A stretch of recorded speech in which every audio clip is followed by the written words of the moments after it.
Donc aujourd'hui une petite vidéo particulière parce que bon, je sais pas si tu vois, il neige.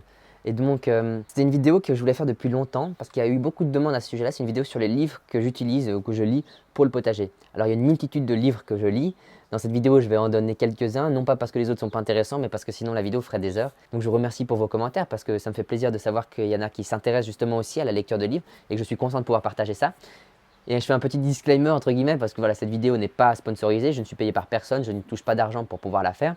Mais voilà, pour moi, c'est important de pouvoir partager aussi ce qui m'est utile pour le potager au quotidien. Et exceptionnellement, cette vidéo, je la ferai à l'intérieur parce qu'en fait, tu vois, comme il neige dehors, et ben du coup, les livres, je préfère pas les amener tout dehors pour prendre le risque en fait qu'ils soient couverts de neige. Alors, en fait, pour commencer le potager, moi j'avais lu ce livre-là. Je trouve que c'est vraiment un bon livre quand on souhaite commencer parce qu'il va déjà en profondeur et puis il aborde quand même le potager dans sa globalité. Il y a aussi un chapitre justement sur les arbres. Donc c'est vraiment quelque chose, un livre que moi j'apprécie. Donc ce livre-là, il faut le garder sous la main. Ensuite, il y a un autre livre que j'ai aussi beaucoup aimé. C'est Le potager anti-crise de Rodolphe Grolesia. Donc je sais pas si vous voyez qui c'est. En fait, c'est un jardinier qui faisait un blog à un moment, mais je crois qu'il a arrêté. Et puis il a fait un livre. Donc lui, justement, il était autonome en alimentation. En tout cas, il visait l'autonomie. Et il donne plein de conseils, justement. Donc voilà, le sous-titre de son livre, c'est Manger sain en dépensant peu. Donc pour moi, c'est un livre qui est vraiment intéressant parce qu'il explique plusieurs choses et le terme anticrise qu'il utilise, ben, il explique rapidement pourquoi il dit anticrise. Donc anticrise pour le porte-monnaie, anticrise pour la santé, anticrise pour la planète. Donc pour le porte-monnaie, pourquoi? Parce que le potager donne à la famille une véritable autonomie alimentaire qui la met à l'abri des crises financières actuelles et futures, mieux qu'un revenu d'appoint. Pour la santé, pourquoi? Parce que pouvoir offrir à sa famille 5 fruits et légumes par jour sans se ruiner est une assurance santé, surtout lorsqu'ils sont vraiment bio. Et pour la planète, car les produits chimiques ne sont pas nécessaires pour obtenir de belles et abondantes récoltes et que l'autoconsommation réduit les pollutions dues au transport. Et tout ça sans y passer plus d'une demi-heure par jour parce qu'il n'y a pas que le jardin dans la vie. Donc je trouve intéressant, enfin vraiment un livre chouette. Et puis c'est un, enfin bon, je le connais pas personnellement, mais en tout cas quelques articles que j'ai pu lire et vidéos que j'ai pu voir à son sujet, enfin je trouve que c'est un mec vraiment génial. Il y a un autre livre, aussi aux éditions Terre Vivante. Moi j'aime beaucoup ces éditions. Ils donnent vraiment plein d'informations sur plein de sujets différents en lien avec le potager. Et donc ça c'est Compost et Paillis. Donc ça c'est un livre qui va m'être très utile cette année aussi parce que je souhaite, comme je l'ai dit dans une autre vidéo, améliorer la manière dont je fais le compost. Déchets de cuisine, tonte d'herbe, branches, feuilles mortes, tailles de haies, litière des toilettes sèches. Ces déchets organiques peuvent se transformer dans nos jardins sous forme de compost ou de paillis naturels et sains. Ensemble, ils enrichissent le sol en humus fertile, permettent des économies d'eau, limitent les mauvaises herbes. Dans cette nouvelle édition revue et augmentée, l'auteur présente dans le détail ces pratiques simples et faciles qui ont évolué avec le développement du lombricompostage, l'utilisation des déchets verts en paillis, l'installation de toilettes sèches et, au niveau collectif, le compostage en pied d'immeuble. En transformant ainsi nos déchets, nous économisons du temps, de l'argent et nous limitons nos pollutions. Que rêver de mieux? Ingénieur écologue et agronome, Denis Pépin est spécialisé dans la pratique du jardinage biologique depuis plus de 30 ans.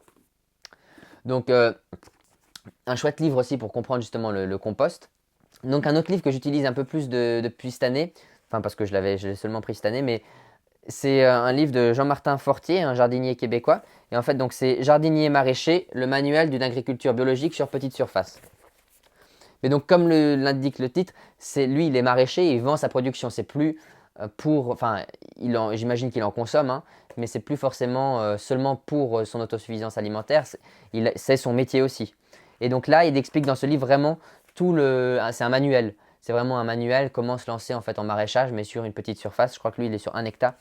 Donc Jean-Martin Fortier a continué à perfectionner ses techniques de maraîchage diversifiées et à tester des outils pour optimiser ses cultures biologiques sur petite surface. Dans cette nouvelle édition revue et augmentée, c'est avec la même générosité qu'il partage encore une fois son savoir-faire afin d'aider les personnes qui rêvent de se lancer en agriculture biologique et les jardiniers maraîchers qui souhaitent améliorer leurs pratiques culturales. Oui, il est possible de cultiver des légumes bio de façon intensive sur un terrain de moins d'1 hectare et de nourrir en circuit court plusieurs centaines de personnes et de rentabiliser sa micro-ferme. En fait, dans ce livre, il y a plein de sujets. Donc, il y a la fertilisation organique, le semis en intérieur, semis en plein sol, désherbage. Bref, et en fait, du coup, quand tu as une interrogation un peu, tu vas voir et puis enfin, voilà, tu as les informations vraiment sur le sujet qui t'intéresse. Et enfin, alors, pour moi, c'est un livre qui est très intéressant pour comprendre vraiment le fonctionnement du sol. C'est Le sol, la terre et les champs de Claude et Lydia Bourguignon. C'est un livre que j'ai depuis longtemps et qui vraiment, moi je trouve, c'est magnifique parce qu'il permet de comprendre le fonctionnement du sol. Alors après, sur certains passages, il faut un peu s'accrocher parce qu'il y a des aspects assez techniques qui sont mis en place, hein. Mais vraiment, moi je trouve que ça en vaut la peine parce qu'on n'aborde plus le sol de la même manière.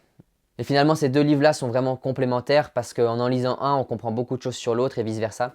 Donc voilà, c'est 5 livres que je recommande vivement. Donc voilà, j'espère que cette vidéo t'a plu. Alors je vais essayer de la faire assez courte parce que j'ai pas envie de m'étaler. Le mieux c'est de lire ces livres. Il y a plein d'autres manières de s'instruire. Il y a plein de sites internet qui sont vraiment précieux aussi. Et le mieux c'est de faire. On apprend beaucoup par l'expérience. En tous les cas, c'était une vidéo qui avait été demandée plusieurs fois en commentaire. Donc je suis content d'avoir pu y répondre. Il y a plein d'autres livres. C'est pas parce que je les nomme pas dans la vidéo que je ne leur porte pas d'intérêt. C'est simplement que sinon la vidéo serait trop longue. Mais donc si vous avez d'autres livres à conseiller, n'hésitez pas à mettre les références en commentaire. Je trouve vraiment top qu'il y ait cette intelligence collective en fait où on puisse partager nos connaissances et notre expérience. Donc si vous avez d'autres livres qui n'ont pas été dit là, n'hésitez pas à mettre les références en commentaire. Alors je souhaite juste rappeler, voilà, donc j'ai pas touché d'argent pour faire cette vidéo, je ne suis pas payé et j'ai pas d'avantage si vous achetez ces livres-là. C'est simplement que pour moi c'était des livres qui m'ont été utiles et qui me sont encore utiles au quotidien au jardin et que ça me fait plaisir de pouvoir vous partager dans la mesure où il y a eu beaucoup de demandes à ce niveau-là. Je vous remercie d'avoir regardé cette vidéo jusqu'au bout. Si elle vous a plu, n'hésitez pas à laisser un pouce bleu, à la commenter, à la partager. Encore merci de vous être abonné à cette chaîne YouTube.